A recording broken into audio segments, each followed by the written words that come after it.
안녕하세요. 책약사입니다. 이번 주에 여러분들에게 낭독해 드릴 책은 저번 시간에 이어 지중해의 성자 다스칼로스입니다. 지난주에 1장인 스트로볼로스의 마법사를 낭독해 드렸는데요. 오늘은 3장, 염채가 운명도 바꾼다를 낭독해 드리겠습니다. 그럼 바로 낭독 시작하겠습니다. 야코보스가 아침 일찍 나에게 전화를 걸어서 자신이 다스칼로스의 내부 모임의 일원이 되게 된 내역을 이야기해 주겠노라고 말했다. 그는 다스칼로스의 가까운 제자들 중에 하나인데 다스칼로스는 그를 후계자로 수련시키고 있었다. 나는 그에게 여러 번 그의 인생 이야기를 듣고 싶다고 말했지만 기회가 없었던 것이다. 내가 마지막으로 그를 본 지도 3주일이나 지났다. 나는 그의 목소리를 듣고 매우 기뻤다. 어린 나이에도 불구하고 그는 다스칼로스의 가르침을 매우 잘 이해하고 있었다. 그리고 무엇보다도 그는 다스칼로스가 아끼는 제자 중에 하나였기 때문에 나는 이 어린 제자를 통해서 그의 스승에게 더욱 가까이 접근할 수 있으리라는 속셈이었다. 나의 생각은 시간이 증명해 주었다. 다스칼로스가 나에게 말해준 바에 의하면 야코보스는 1974년 터키가 이 섬을 침공했을 때 터키로 끌려가 5개월간 감옥에 갇혀 있었다고 했다. 거기서 그는 14살의 어린 나이에도 불구하고 굉장한 용기를 보여주어서 다른 수감자들의 힘을 북돋아 주었다고 했다. 그는 교도관이 다른 수감자를 혼내주려고 감방에 들어올 때마다 문 앞에 가로막고 서서 들어오지 못하게 했다는 것이다. 그러다가 한 번은 죽을 정도로 실컷 매를 맞았는데 그는 자기를 때리는 교도관에게 이렇게 말했다고 한다. 당신은 자신을 매질하고 있지만 단지 그것을 모르고 있을 뿐이에요. 다스칼로스의 말로는 이 실형기 동안 그를 도와준 보이지 않는 후원자는 수피 스승 이스마엘 형제로 그는 마지막 생에서 터키인으로 살았다고 했다. 변두리의 찻집에 앉아서 야코보스는 다스칼로스가 자기 아버지의 목덜미에 난 종양을 고쳐주면서 시작되었던 그와의 친분 관계에 대해 이야기하기 시작했다. 그날부터 야코보스는 다스칼로스의 가장 가까운 제자 중 하나가 되었다는 것이다. 그의 영능은 그가 터키로 끌려가기 전부터 나타나기 시작했다. 터키에서도 그는 투시와 유체 이탈을 통해서 다스칼로스와 접촉했고 동료 수감자들에게 키프로스의 소식을 전해주었으며 그것이 정확한 것이었음은 훗날 확인되었다는 것이다. 맨 처음 유체 이탈 경험을 했을 때 저는 굉장한 혼란을 겪었죠.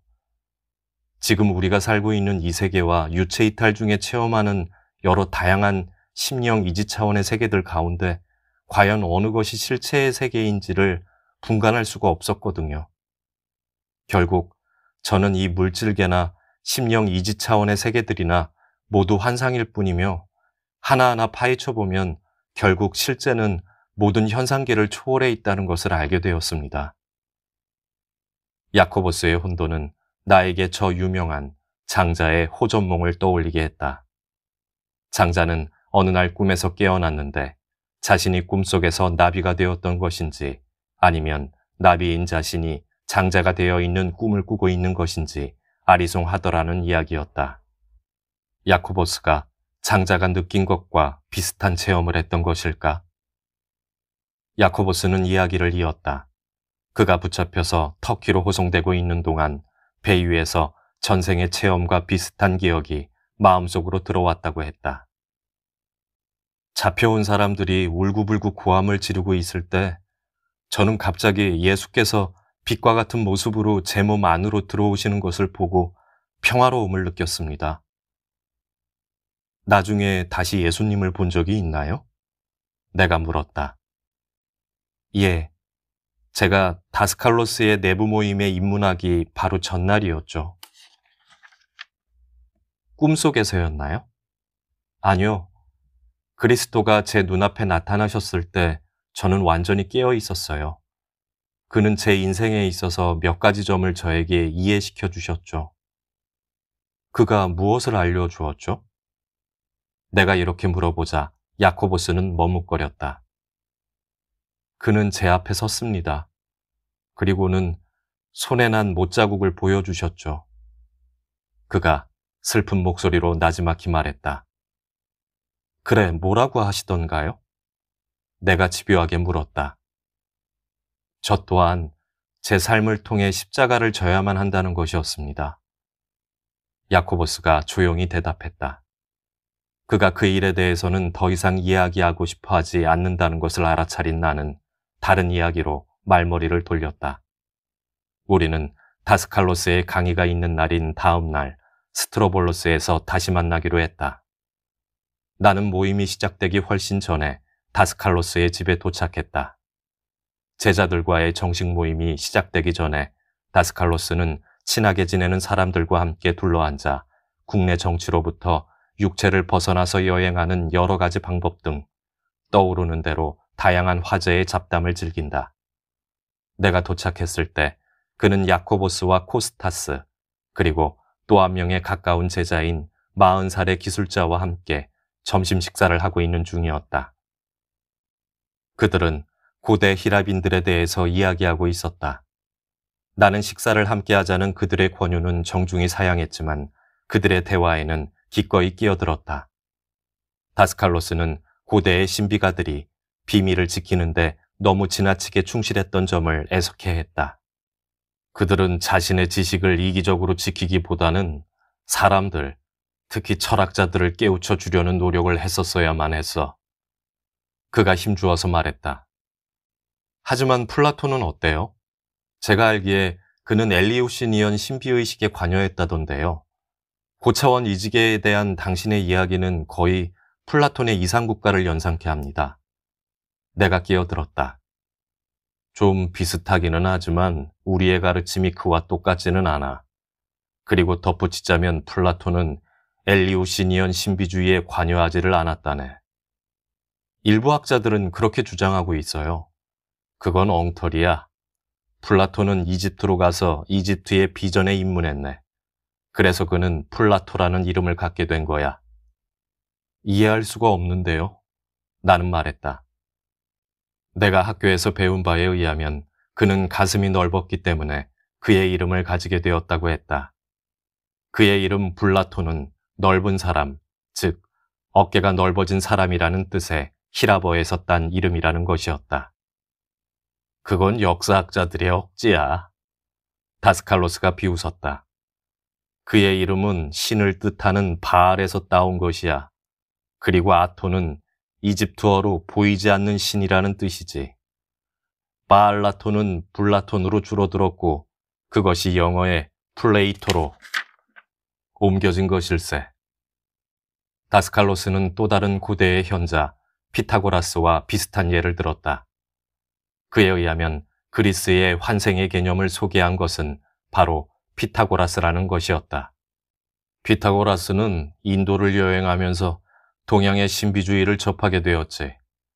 그는 사원에 입교한 자라는 뜻의 산스크리트어를 따서 자신의 이름을 지었다네. 나는 고대 철학자들의 이름에 관한 그의 해석에 학자들은 아마 눈이 휘둥그레질 것이라고 말해주었다.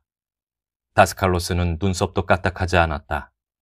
그는 자신의 해석은 아카시아의 기록에 근거를 둔 것이지 역사학적인 해석이 아니라고 했다.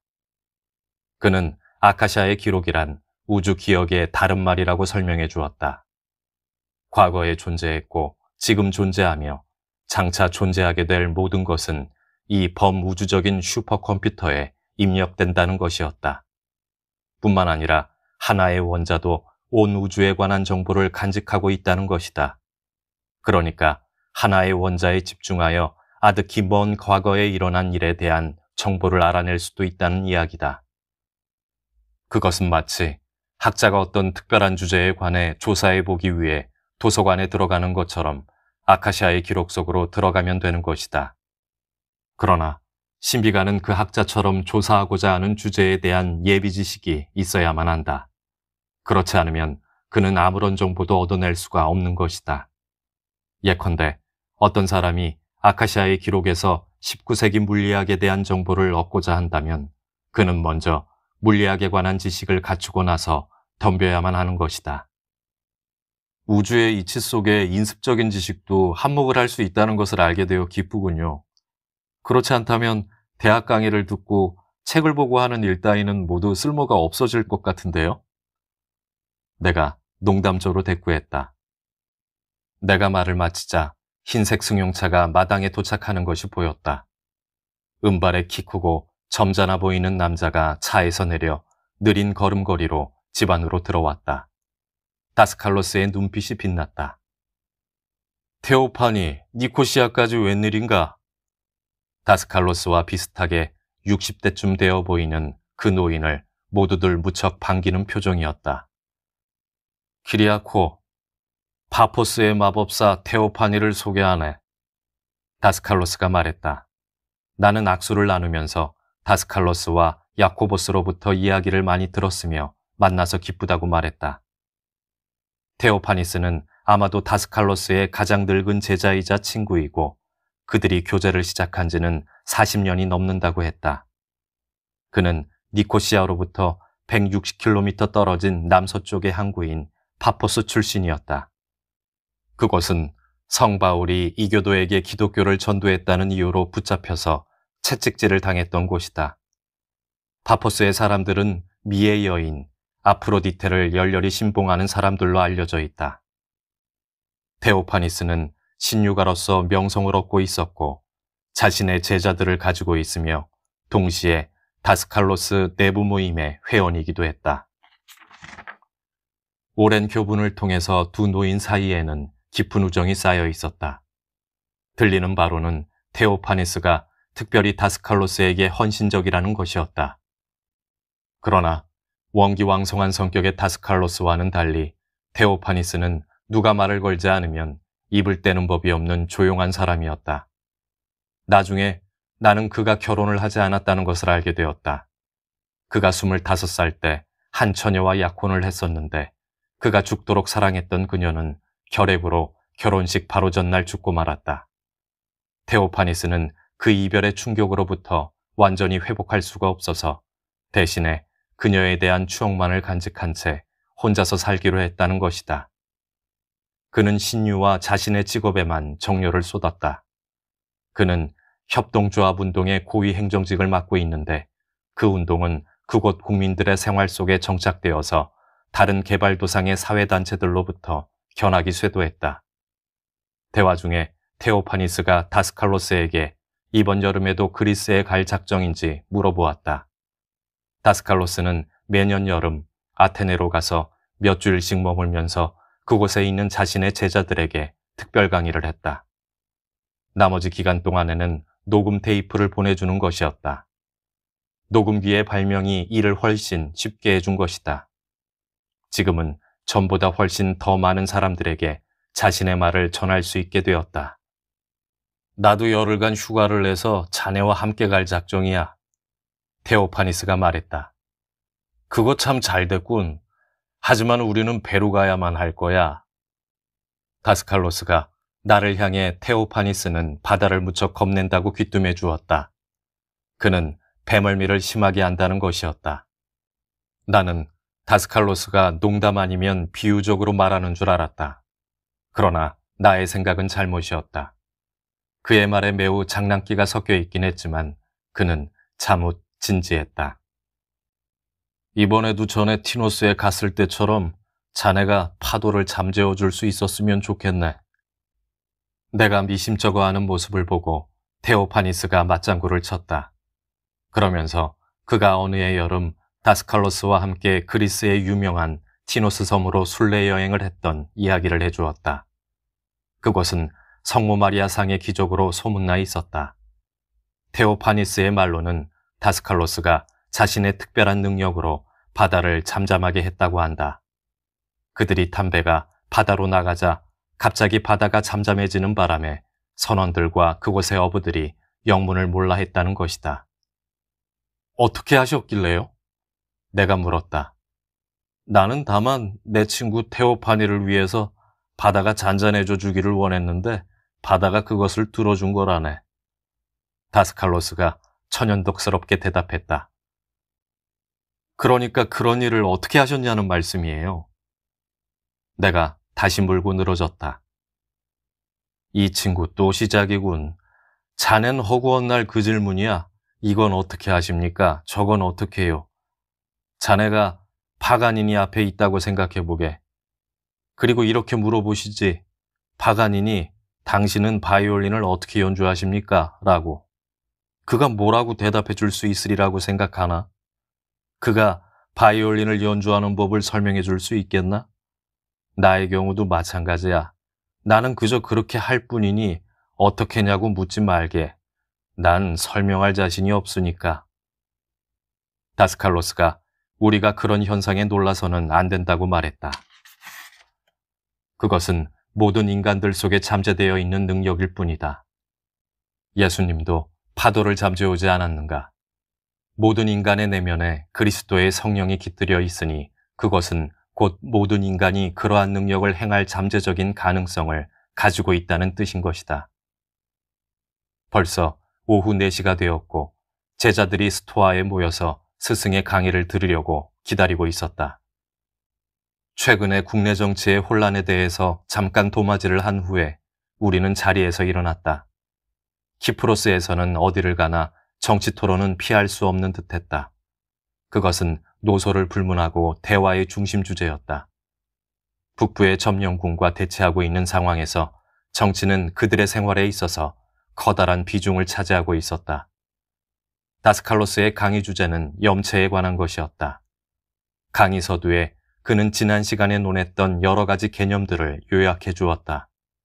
제자들이 완전히 이해할 때까지 지나간 내용을 반복해서 이야기해 주는 것이 그의 교수법이었다.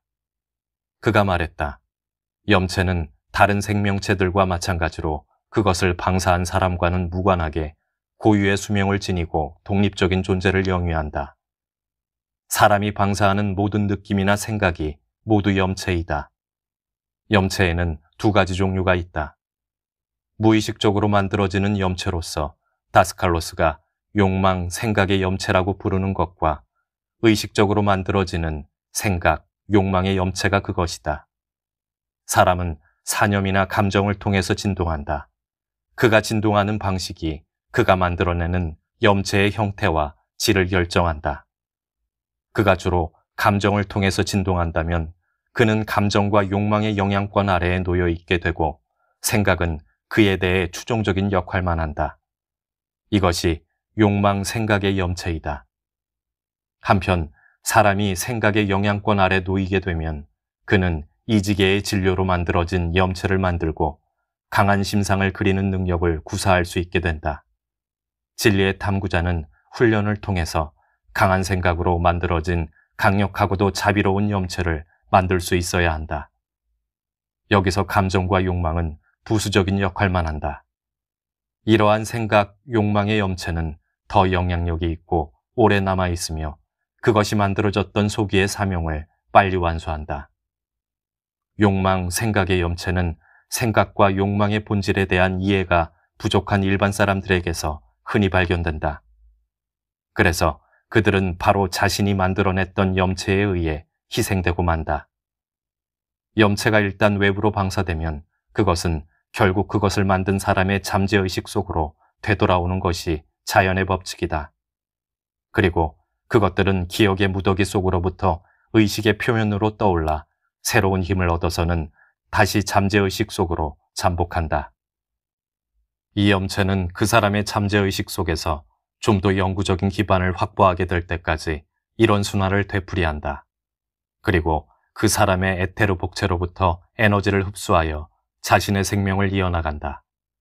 이것이 흡연, 도박, 음주와 같은 습관이나 강박관념이 형성되어 가는 과정인 것이다. 카르마의 법칙이 작용하는 것은 염체가 그 근원으로 되돌아오는 성질 때문이다.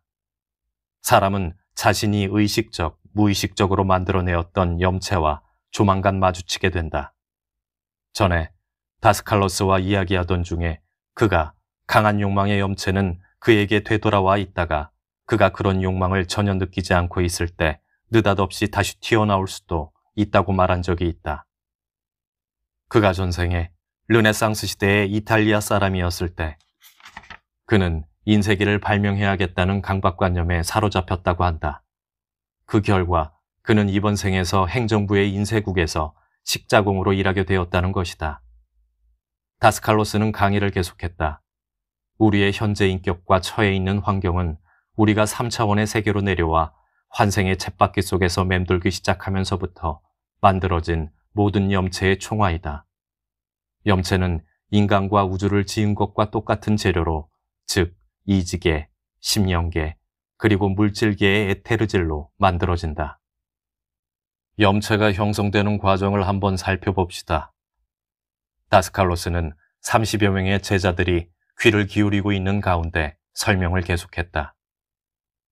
인간이 어떤 것의 존재를 인식하기 전에는 그것에 대한 욕망을 가질 수가 없다는 것은 아시겠죠. 예를 들어 내가 어떤 대상을 본다는 것은 곧 빛의 파동이 그 물체의 표면에 반사되어서 그것의 모양을 나의 눈에 전달해 주는 것이죠. 그것은 시신경에 자극을 주어 두뇌에 보이는 것으로 인식되게 합니다. 이제 제가 사람들이 귀중히 여기는 물건을 보고 있다고 가정합시다. 다이아몬드 목걸이라고 해두죠. 나는 눈을 통해 이 대상의 존재를 인식합니다. 제가 다이아몬드 목걸이를 매우 갖고 싶어하는 사람이라고 가정해보죠. 그러면 무슨 일이 일어날까요? 심령질이 그 목걸이의 형상주의로 결집됩니다. 욕망이 형성되는 거죠. 욕망이 탄생하는 것을 가능케 하는 것이 정확히 말해서 이 심령질인데 욕망에 뒤이어서 그것을 어떻게 만족시킬 것인가? 이 경우엔 그 목걸이를 어떻게 손에 넣을 것인가 하는 생각이 뒤따르게 되죠. 대상을 중심으로 그 대상을 손에 넣는 것을 목표로 하는 일련의 염체가 형성되죠. 대상의 존재에 대한 인식과 그것을 소유하고자 하는 욕망만으로 아직 부족합니다. 그러한 염체가 형성되기 위해서는 그에 대한 생각이 뒤따라야만 하는 것입니다. 그 사람은 자신도 모르는 사이에 머릿속에서 상상을 펼치기 시작합니다. 우리가 그를 목걸이가 있는 곳으로부터 다른 곳으로 데려와 놓고 그것을 마음속으로 가져와 보라고 하면 어떻게 될까요? 틀림없이 그는 그것을 아주 자세하게 재창조해낼 것입니다. 똑같은 것을 보고도 그리 마음이 끌리지 않았던 사람이라면 그만큼 정확하게 마음속에 그려낼 수가 없었을 것입니다. 그러니까 욕망과 마음의 집중이 이지질로 만들어진 심상을 형성시키는 것입니다. 이것이 바로 생각의 정체입니다. 그것은 이지질이 응축된 것입니다. 우리는 그 대상을 이지계의 빛으로 보기 시작한 것이죠. 여기서 잠깐 주의해 봅시다. 진정한 소유란 무엇일까요? 보통 사람들이 실체라고 하는 것은 그 물건을 말하는 것일까요? 아니면 우리가 마음속에서 만들어내었던 염체일까요? 우리가 소유한 값진 물건을 금고 속에 넣어 잠가두었다고 합시다. 그 물건에 대한 염체는 우리 속에 있습니다. 자신의 일부분이 되어 있는 것이죠. 그것은 우리의 기억의 창고 속에 있으며 원할 때는 언제든지 의식으로 끄집어낼 수 있습니다. 그러나 사람들에게는 그것이 실체가 아닌 것처럼 느껴지죠. 하지만 당신이 그것에 대한 기억을 불러내지 못한다면 그것은 금고 속에 있다는 사실을 어떻게 알 수 있겠습니까? 이 점을 잘 생각해 보세요. 좀 달리 이야기해 볼까요? 비밀 금고 속에 어마어마한 보물을 숨겨둔 부자가 기억상실증에 걸렸다고 해보죠. 그의 머릿속의 기억은 모두 사라져버렸습니다. 그의 마음 밖에 있는 대상이 그에게 대체 무슨 가치가 있으리라고 생각하십니까? 아무런 가치도 없죠. 그렇다면 사물의 가치인 진정한 근원은 어디에 있습니까? 이 점은 여러분들이 곰곰이 생각해 볼 필요가 있습니다. 그러지 않고는 여러분도 삶의 본질을 꿰뚫어 볼 수 없을 것입니다. 삶의 실체란 곧 인상을 받아들이고 그것을 해석하는 것이 아니면 달리 무엇이겠습니까? 여러분 주변의 세계를 한번 생각해 보세요. 이 염체들을 벗어나서 이 세계를 생각할 수 있겠습니까? 우리가 이 세계를 선한 것으로 보느냐 악한 것으로 보느냐 하는 것은 우리가 내면에서 만들어 외부로 방출하는 염체의 성질에 달린 것이라는 사실을 이쯤에서 깨달아야만 합니다. 이 3차원의 세계에서는 우리의 마음속에서 어떤 가치를 지니지 않은 것은 아무것도, 어떤 것도 결코 가치를 지닐 수가 없죠. 우리의 마음속에서 가치를 지닌 것이 우리의 외부에 있는 어떤 것에다 가치를 부여하는 것입니다. 이를테면 흥미가 없다는 말은 무엇을 뜻하는 것일까요? 외부의 대상이 우리의 마음속에서 대응되는 무엇을 가지지 못할 때 그것은 가치를 지니지 못하는 것입니다. 그러니까 이러한 조건은 어디에서 오는 것입니까? 대상으로부터 옵니까? 우리의 내부로부터 옵니까? 모든 것은 우리의 내부에 있는 것입니다. 다스칼로스는 잠시 말을 끊었다가 이번에는 염체의 물리적인 외형, 즉 좀 더 정확히 말해서 자신과 같은 투시 능력자에게는 염체가 어떤 모습으로 보이는지에 대해서 이야기하기 시작했다. 염체가 만들어질 때 그 모양이 양미간 사이에 위치한 차크라에 나타납니다. 투시 능력자는 그것이 처음에는 마치 바늘귀와 같은 모양으로 나타나는 것을 볼 수 있죠. 그것은 그 사람의 에테르, 복제 밖으로 밀려 나오는 순간부터 자신의 크기와 모양을 갖추기 시작하죠. 그리고는 심령계로 이동해서 한 바퀴 둥글게 도는데 그 움직임의 크기는 욕망의 강도에 비례합니다. 그리하여 그것은 그 사람에게로 돌아갑니다. 이때 그것은 그의 심령체로 들어가지만 처음에 나왔던 그곳을 통해서 들어가는 것이 아니라 두개골 뒤에 위치한 다른 중추를 통해서 들어가죠. 염체의 모양은 그 종류에 따라 다릅니다. 갖고자 하는 집이나 자전거, 자동차 등의 모양이 될 수 있죠. 이런 것들은 우리의 잠재의식 속에서 비교적 짧은 기간 동안 남아있는 욕망, 생각 염체의 구체적 형상의 예이죠. 이러한 염체들은 아까 말했듯이 마치 유충이 먹이를 찾듯 새로운 생명의 기간을 구하기 때문에 그렇게 짧게 남아있는 것입니다. 그것은 다시 양미간의 차크라로 떠올라서 빠져나가려고 하죠. 그러면 그의 심령체에 이와 공명되는 진동이 다시 시작됩니다. 그가 그것을 다시 기억해내면 욕망은 점차 강해지죠. 염체는 다시 한번 빠져나와서 둥근 궤도를 그리며 움직입니다. 일반인들은 무슨 일이 일어나고 있는지 깨달지 못하죠. 염체는 그를 지배하려고 합니다. 그것이 너무나 힘이 커져서 제어하기가 불가능해지는 수도 있죠. 그러면 그 사람은 자신의 욕망의 노예가 되어 때로는 심해지면 정신병자가 되기까지 합니다. 그러한 염체가 그 사람으로부터 에테르지를 너무나 빨리 빨아들여서 문자 그대로 물연되는 수도 있죠. 이런 불행한 경우에 대해서는 당분간 논외로 합시다. 분노와 증오, 자존심이 강한 느낌, 거칠해, 과시 등 우리의 이기주의에서 비롯되는 병적인 상태들은 어떻습니까? 이런 염체들은 다른 모든 염체들이 만들어지는 것과 똑같은 방식으로 만들어지죠. 이기주의는 그 자체가 자의식이 강한 인격 속에 형성되어 있는 하나의 염체라는 것을 알아두세요. 그것은 많은 염체가 복합된 것이죠.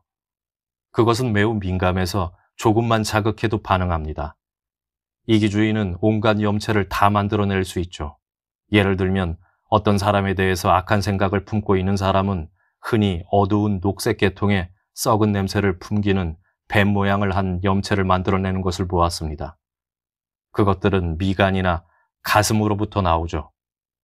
그것은 우리가 의식, 무의식적으로 주목하는 대상에게로 가서 그의 오라에 달라붙으려고 합니다. 때로는 그런 염체가 왕뱀만하게 커지기도 해서 그것이 돌아오면 가슴이 터질 듯이 답답한 것을 느끼게 됩니다. 사람들이 그러한 염체를 하루에도 얼마나 수도 없이 만들어내는지를 생각해 보셨습니까? 그들이 자신이 방사해내는 염체의 모습을 보았더라면 기겁을 할 겁니다. 이것이 흔히 악마의 눈이라고 하는 것입니다. 나는 언젠가 죄를 고백하는 사람의 모습을 그린 그림을 보았는데 그의 입에서는 뱀이 쏟아져 나오고 있었습니다. 그것이 단순히 화가의 몽상이라고만 생각하지 마세요. 투시 능력자들은 실제로 이 뱀들을 봅니다. 여러분도 꿈속에서 이러한 염체들이 자신을 덮치려는 것을 종종 보시지 않습니까? 이런 염체들은 다른 사람이 당신에게 보낸 것이거나 자신이 만들어낸 것입니다. 혹은 잠 속에서 에테르기에 떠돌아다니고 있는 염체의 무더기로부터 당신이 끄집어낸 것일 수도 있죠. 욕망, 생각의 염체는 고유의 형태와 힘과 수명을 가지고 있습니다. 그것들은 뱀, 곰 혹은 다른 동물이 될 수도 있습니다. 아이들이 종종 꿈속에서 그런 것들을 보고 악몽에 시달리죠.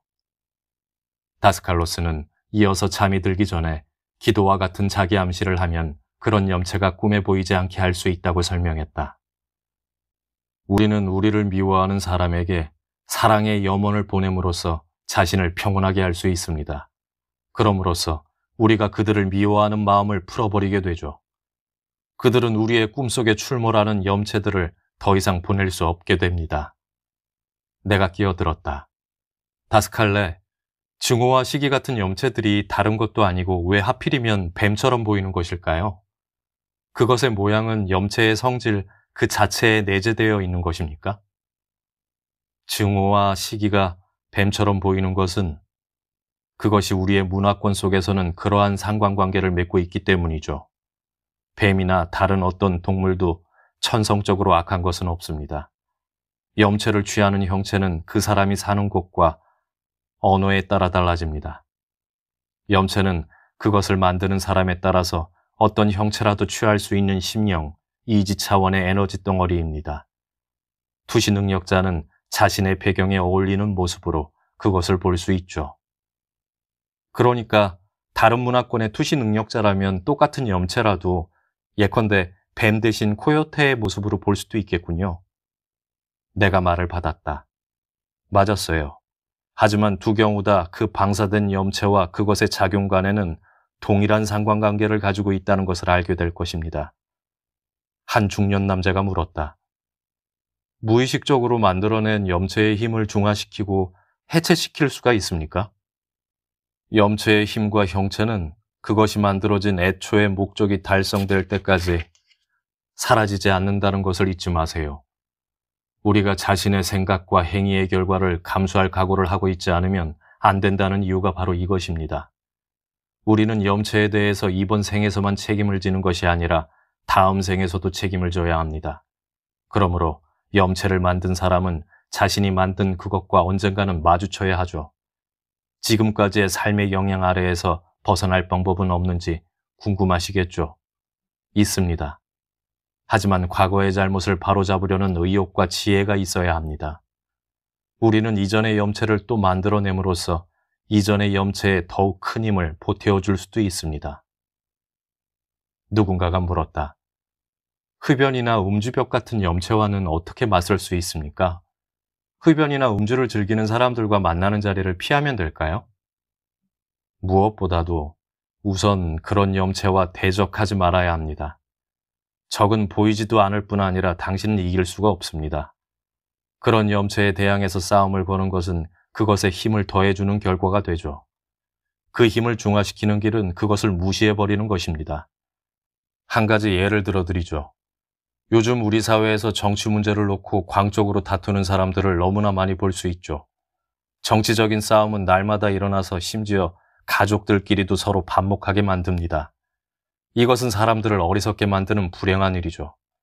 저는 이런 사람을 하나 알고 있었는데 그는 정치적인 다툼에 말려들지 않으려고 여러 번 노력을 해보았지만 허사였습니다. 그는 언제나 어떻게 해서든 그 다툼에 끼어들어서는 결국 분노에 휩싸여 치를 떠는 것이었습니다. 나는 그들이 그런 말을 하는 것을 도저히 듣고 있을 수가 없어요. 그는 내게 이렇게 말했습니다. 그는 자기도 죄의 염체가 매우 강하다는 것을 여러분도 알 수 있겠죠. 그는 자신을 과시하고 싶었고 자신이 남들보다 더 많이 알고 있음을 입증하고 자신의 견해를 남들에게 강요하고 싶어 했습니다. 저는 그에게 그것은 자신의 약점이며 자기 분석을 통해서 극복할 수 있음을 설명해 주었습니다. 저는 그에게 자신의 충동에 대항하지 말고 의식적으로 무관심한 태도를 지키도록 노력하려고 했습니다. 내일 출근했을 때 그들이 또 정치 논쟁을 벌이면 당신은 틀림없이 또 끼어들고 싶은 충동이 생길 것입니다. 그 순간에 자신을 억제하는 힘을 잃어서는 안 된다는 것을 다짐하세요. 당신 내부의 염체는 당신이 거기에 끼어들어 자신의 지식과 지혜를 과시할 것을 충동질할 것입니다. 그들의 논쟁을 주의 깊게 경청하고 판단하세요. 하지만 아무 말도 하지 마세요. 차라리 자리를 뜨는 것이 더 낫지 않을까요? 그가 물었습니다. 아닙니다. 그 자리를 피하면 얻는 것은 아무것도 없습니다. 말할 것도 없이 그에게는 이 연습이 매우 힘들었습니다. 처음에는 유혹을 물리치지 못했죠. 그러나 그날 그는 근무를 마치고 자신의 행동을 돌이켜 보았습니다. 서너 번의 시도 끝에 그는 자신의 문제를 극복했습니다. 하루는 그가 내게로 찾아와서 자신이 친구들에게 승리할 수 있게 도와준 데 대해서 감사를 표했습니다. 무관심은 염체로 하여금 힘을 잃게 하여서 결국은 중화시켜버리죠. 그것들은 해체되어 버리거나 에테르의 공간을 떠다니다가 다른 사람에게 옮겨가죠. 영적으로 진화해 갈수록 우리는 자신이 만들어 놓아 에테르 공간에 떠다니게 만든 염체에 의해서 우리의 이웃 사람들이 영적으로 퇴보하게 되는 것에 대해서 책임을 의식하게 되죠. 이제 그리스도께서 너희가 심판받지 않도록 남을 심판하지 말라고 말씀하신 이유를 이해하시겠습니까? 그것은 우리는 우리 내면의 자아에 의해 심판받을 것이기 때문입니다. 여러분이 그 염체를 만들어내게끔 했던 그 상황을 지금은 극복했다고 하더라도 그 염체는 여러분이 만든 것입니다. 나는 여러분에게 다른 사람들이 여러분을 어떻게 판단하든 거기에 개의치 마시기를 당부합니다. 오직 내면에 있는 자아의 심판을 두려워하십시오. 어떤 사람이 내가 신을 두려워하는지 물어보더군요. 나는 그렇지 않다고 대답했습니다. 나는 신을 사랑하며 신의 사랑을 받기에 합당한 인간이 되려고 노력합니다. 그가 또 물었습니다. 당신 주변의 사람들에 대해서는 어떻습니까? 내가 대답했죠. 나는 그들을 심판하지 않으며 그들이 나를 어떻게 생각하든지 개의치 않습니다. 그러면 당신은 아무것도 두렵지 않다는 말씀입니까? 나는 나 자신을 두려워합니다. 왜냐하면 나 자신은 속일 수가 없기 때문이죠. 내가 앉아서 명상을 하고 자신을 분석하는 수행을 할 때면 내면의 자아가 이렇게 묻습니다. 넌 뭐라고 했었지? 무슨 짓을 했었어? 네가 해야 할 일은 무엇이고 무엇을 못했지? 우리가 내면의 자아의 목소리에 귀를 기울이기 시작한다면 우리는 올바른 길을 가고 있는 것입니다. 우리는 더 이상 에테르 공간을 떠다니며 주위 사람들을 괴롭힐 사악한 염체를 만들어내지 않을 것입니다. 진리의 탐구자들은 욕망 생각의 염체를 더 이상 방사하지 않으며 오히려 완전히 자제된 가운데 의식적으로 염체를 만들 수 있는 단계까지 도달해야만 합니다. 그러면 그 염체들이 그를 떠나 아무리 멀리 있어도 그것을 제어하고 인도할 수가 있는 것이죠. 이런 생각, 욕망의 염체들은 좀 더 효과적이고 구체적이며 오래갑니다. 이 때문에 우리는 그것들에 대해서는 더욱 큰 책임을 가지고 있습니다. 자비로운 마음의 소유자는 자신이 만들어내는 것이 보다 높은 세계의 축복을 받는다는 사실을 확신해야겠습니다. 응답받지 않는 기도는 없으며 벌받지 않는 저주도 없는 것입니다. 누군가가 질문했다. 받아들이려고 하지 않는 사람에게 좋은 생각을 보내면 어떻게 될까요? 이미 말했듯이 우리가 방출하는 어떤 염체도 결국은 우리에게로 돌아오는 것이 법칙이죠. 악한 염체의 경우에는 그것이 의식적으로 만들어졌건 무의식적으로 만들어졌건 간에 벌은 그 안에 처음부터 내재되어 있습니다. 그것은 더 큰 힘과 길어진 수명을 가지고 되돌아오죠. 악한 염체의 목표 인물은 그것을 바란 사람과 같은 파동을 가지고 있는 경우에 한해서만 영향을 받습니다. 그렇지 않을 경우에 염체는 그의 오라에 부딪혀서 되돌아오며 원래의 힘보다 7갑절이나 강해집니다. 이러한 종류의 염체야말로 진리의 탐구자들이 만들어내지 않는 방법을 배워야만 할 형태의 것입니다. 예수께서는 이런 형체들을 인간으로부터 나와서 갈 바를 모르다가 똑같은 것들을 더 많이 이끌고 돌아오는 귀머거리, 벙어리 영이라고 덧붙였습니다. 이와 비슷하게 우리가 바란 자비로운 염체도 그 대상이 받아들일 태세가 되어 있지 않을 때는 그의 오라에 부딪혀서 우리에게로 되돌아옵니다. 하지만 그런 경우라도 염체는 그의 오라 위에 흔적을 남기죠.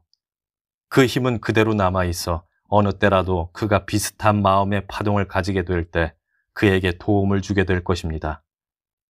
그러므로 우리는 선한 것은 절대로 헛되이 없어져 버리지 않는다는 사실을 항상 기억해야 합니다. 그리고 사랑을 받을 만한 자격이 없다고 생각하는 사람을 여러분이 사랑한다면 포기하거나 실망하지 마십시오. 계속해서 그에게 사랑과 선의로 가득한 염채를 보내십시오. 그는 이 생애에서건 다음 생애에서건 언젠가는 그 염채의 영향을 받게 될 것입니다. 너희의 원수를 사랑하라고 하신 예수님의 말씀을 기억하십시오. 우리가 적으로 생각하고 있는 사람들이 사실은 무지 때문에 고통받고 있는 사람들이라는 사실을 명심하십시오. 우리에게 원수라는 말은 존재하지 않습니다. 우리는 무지한 사람들을 원수라고 불러서는 안 되죠. 명심하십시오. 자신을 사랑해주는 사람을 사랑하는 것은 지극히 인간적이며 당연한 일입니다. 그러나 자신을 증오하는 사람을 사랑한다면 그것은 하나의 거룩한 일입니다. 그것은 우리를 영적으로 고양시켜 줍니다. 우리를 사랑하는 사람을 미워한다면 그것은 악마적인 일이죠. 불행히도 우리 사회에서는 이런 일이 너무나도 많이 일어납니다. 잠자고 있는 동안에도 염채를 만들어내나요? 누군가가 물었다. 물론입니다. 우리가 잠들었다고 할 때 잠자고 있는 것은 다만 우리의 육신뿐인 것입니다. 자의식을 가진 인격체인 우리는 여전히 관념적 생각과 감정이라는 형태로 마음을 사용하고 있죠. 우리는 부지불식간에 그것을 뒤섞어 염채를 만들어내어 방사합니다. 한 가지 덧붙일 것은 사람은 깨어서 일상생활 속에 빠져 있을 때보다 잠잘 때에 자신이 만든 염채의 영향을 받기가 더욱 쉽다는 것이죠. 여러분은 자신이 많은 욕망을 갖고 있으며 깨어있는 동안은 잊고 있던 것들이 잠들기 직전이나 잠들어 있는 동안에 되살아난다는 것을 알게 될 것입니다. 과거에 만들어졌던 염채와 자신의 자아로부터 공격을 당하게 되는 것은 이렇게 감수성이 예민해지는 때입니다. 이러한 이유로 진리의 탐구자들은 약속 중의 하나로서 매일 밤 잠들기 전에 몇 분씩 자아 분석을 위한 시간을 가져야만 하는 것입니다. 잠이 들려고 하는 바로 그 순간이 자신의 욕망과 생각에 대해 예민해지고 무방비 상태가 되는 시간이죠. 이때는 기억의 밑바닥에 가라앉아 있는 생각과 욕망들을 끌어올리기가 어렵지 않게 됩니다. 그러므로 그것들을 파헤쳐서 밝혀내기가 용이한 시간이 바로 이 순간이죠. 마음을 올바로 사용하는 방법을 깨우침으로써 우리는 자신이 진정 누구인지를 깨닫게 되며 우리의 진정한 자아와 우리를 노예처럼 구속하고 있는 주변의 환경을 분별할 수 있게 되죠. 자, 이제 각자 자리에 편안히 앉으시기 바랍니다. 사람들은 사지를 뻗으며 잠시 긴장을 풀었다. 다스칼로스는 한 가지 수행법을 가르쳐줄 모양이었다. 눈을 감으세요. 마음속으로 뱀을 그려보시기 바랍니다. 잠시 시간이 흐른 후 다스칼로스가 천천히 최면수를 거는 것과도 같은 목소리로 말을 이었다. 그것을 양손으로 잡으세요. 생각만큼 그렇게 끔찍한 일은 아니죠. 그것은 당신에게 복종시킬 수 있는 염채일 뿐입니다. 뱀의 목과 꼬리를 잡고 있다고 상상하세요. 뱀은 움직이고 있습니다. 자, 다스칼로스가 실망한 목소리로 말했다. 여러분은 겁에 질려 있군요. 제가 생명이 없는 금으로 만든 뱀을 쥐게 했다면 겁에 질리지는 않았겠죠. 그런데 여러분은 손에 생명의 호흡을 쥐는 게 두려운 거죠. 좋아요. 그러면 금으로 만든 뱀을 잡으세요. 이젠 좀 더 쉽겠죠. 그는 익살스럽게 빈정대고 있었다. 할 수 있는 사람은 이제 그것에 생명을 넣어주시기 바랍니다. 그 뱀은 여러분을 물지도 다치게 하지도 못합니다. 그것은 단지 염채일 뿐이죠. 뱀을 땅에 내려놓고 마음속으로 말하세요. 어떤 뱀도 이제는 나를 해칠 수 없다. 여러분께 말하건대 지금부터는 뱀을 두려워할 필요가 전혀 없습니다. 이 염채가 언제든지 여러분을 해치려고 하는 뱀 속에 들어가서 그놈을 얌전하게 만들어 놓을 것입니다. 이것은 우리 주변의 동물들을 길들이는 데 적용할 수 있는 방법이죠. 짐승을 우리의 적으로 만드는 것은 우리 자신의 책임이라는 것을 잊지 마십시오. 다스칼로스는 인간이 어떻게 해서 땅 위의 생물들을 자신의 적으로 만들었는지에 대해서, 그리고 인간과 동물이 조화롭고 평화스럽게 어울려 살던 때가 있었다는 사실을 몇 번 이야기한 적이 있다. 우리가 동물을 진정으로 사랑한다면 그것을 두려워할 이유는 아무것도 없다는 것이었다. 그들이 우리를 공격하게 만드는 것은 짐승들에 대한 우리의 적의 때문이라는 것이다. 다스칼로스 자신은 뱀을 비롯해서 다른 동물들과 대화를 할 수 있다고 말했다. 한 번은 그가 그림을 그리고 있는 캔버스 위에 뱀이 앉아 있는 것을 보고 설탕을 입에 넣어 침을 섞은 다음 입안에 든 것을 바로 뱀에게 먹게 했다는 것이다. 그 뱀은 그의 호의를 받아들여서 혓바닥으로 그것을 핥았다. 이것을 본 목격자가 있었는데 그는 거의 기절할 뻔했다는 것이다. 다른 일화로 다스칼로스는 10살 때 서커스단의 사자우리로 몰래 기어들어가 사자와 놀았다고 했다. 그 사자가 먼저 그에게 들어오라고 청했다는 것이다. 후에 그가 할아버지가 되어 대형 동물원에 갔을 적에 그는 또 이와 비슷한 묘기를 보여주었다. 그와 함께 있었던 그의 처남의 말에 따르면 그는 마치 장난을 좋아하는 아이처럼 사자우리를 넘어 들어가서 맹수들과 함께 놀았다고 한다. 심지어는 사자의 입안에 그의 머리를 들이밀기도 했다는 것이다. 그는 공포에 질린 구경꾼들과 동물원 관리인이 지켜보는 가운데서 이런 광경을 벌였는데 관리인이 감탄한 나머지 그에게 일을 맡기겠다고 제안했다는 것이다. 다스칼로스는 강력하고 살아있는 염체를 만들 수만 있다면 우리도 이 같은 일을 할 수 있다고 말했다. 다스칼로스가 모두 눈을 감고 있는 가운데 말을 이었다. 자, 이번에는 왼손에 탐스러운 오렌지를 하나 들고 있다고 상상하세요. 가능한 그것을 가장 완벽하게 만들어 보세요. 오른손으로 오렌지를 긁어서 흠을 내고 냄새를 맡아보십시오. 실제로 향기가 날 것입니다. 오렌지를 손에 꼭 쥐고 가능한 한 생생한 모습을 그려보세요. 여러분은 지금 그것을 통해서 물질적인 실제 형체를 취할 수 있는 에테르 모양을 만든 것입니다. 다음 강의 때까지 하루에 한두 번씩 몇 분간 앉아서 마음속에서 물체를 만들어 보시기 바랍니다.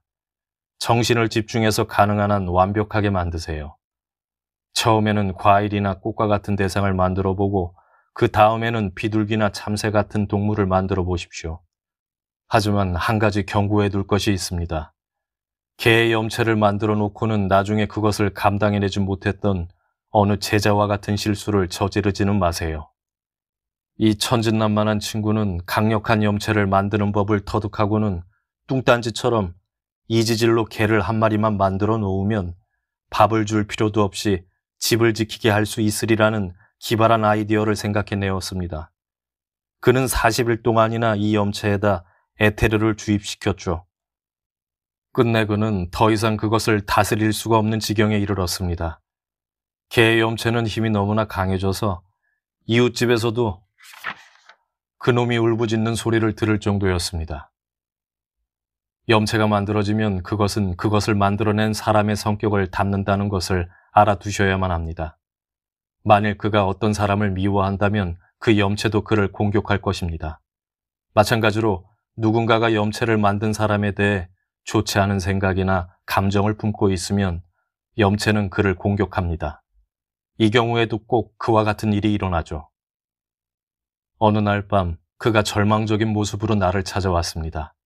살려주세요 하고 그가 애원했죠. 그는 더 이상 그 개를 다스릴 수가 없었고 그 놈은 그에게까지 덤벼들기 시작했습니다.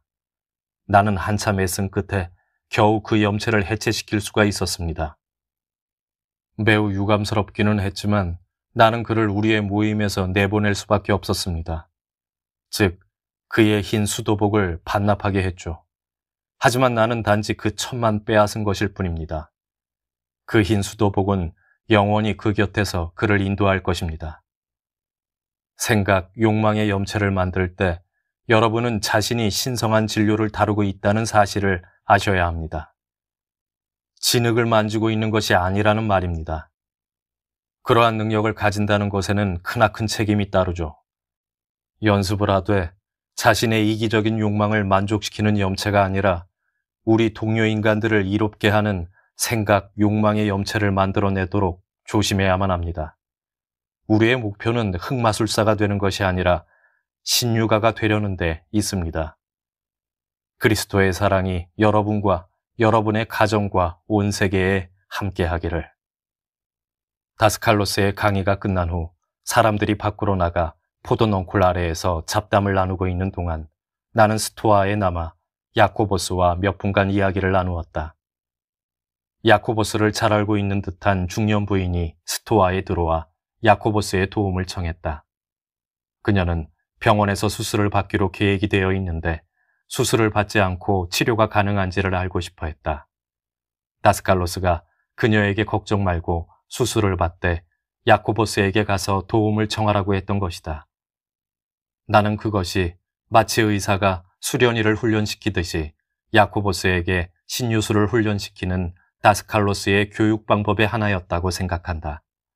그녀는 야코보스에게 자신의 병을 간단히 설명하고 수술대에 눕는 것이 아무래도 두렵다고 말했다. 야코보스는 그녀의 근심이 가라앉도록 위로의 말을 해주면서 그녀를 의자에 앉혔다. 그리고 그녀의 머리 위에 손을 얹고 눈을 감은 채로 심호흡을 했다. 그는 약 5분 동안 그런 자세로 있었다. 수술을 시작할 때 저를 생각하세요. 그러면 제가 그곳에 있을 겁니다. 야코보스가 그녀에게 말했다. 그녀에게 무슨 일을 해주었죠? 그녀가 고맙다고 하고 밖으로 나가 다른 사람들과 어울리고 있을 때 나는 호기심이 나서 그에게 물어보았다. 단지 치유의 염체를 만들어낸 것뿐이에요. 야코보스는 자신감 있는 목소리로 말했다. 환자는 수술 직전에 저를 생각할 것입니다. 그 순간 제가 만든 염체가 활동을 시작해서 제가 육신으로 그곳에 가 있을 때 행한 일과 똑같은 조치를 취하게 될 거예요. 염체는 저의 에테로 복제로부터 에너지를 얻어가서 일을 할 겁니다. 그때 당신은 무슨 생각을 하고 있을까요? 저는 아마도 피로감을 느끼거나 마음이 텅 빈 듯한 상태가 될 거예요. 그거는 설명하기가 어려워요. 그 염체를 어떻게 만들었나요? 나는 제자들이 거의 떠나간 것을 알고 좀 더 캐물어 보았다. 저는 에테르 생명력의 어떤 성질을 이용해서 그녀의 경우에 적합한 염체를 만들어내었습니다. 같은 치유의 염체라도 서로 다르단 말인가요? 내가 다시 물었다. 물론이죠. 그 모양과 그것이 품고 있는 열망의 강도 면에서 다르죠. 그 여인의 머리 위에 손을 얹고 있을 때 구체적으로 당신은 무엇을 했습니까? 저는 청백색빛의 공을 만들어서 그녀의 에테르 복체에 보내주었습니다. 그 광구는 환자가 나를 생각하는 순간 에너지를 띠게 될 거예요. 듣기에는 간단하군요. 내가 비꼬듯이 말했다. 말처럼 간단하지는 않습니다. 그런 염체를 만들기 위해서는 매우 강력하게 정신을 집중해야 합니다. 그러지 않으면 그것은 이내 해체되고 말죠. 갑시다. 다스칼로스가 기다리고 있군요. 내가 말했다.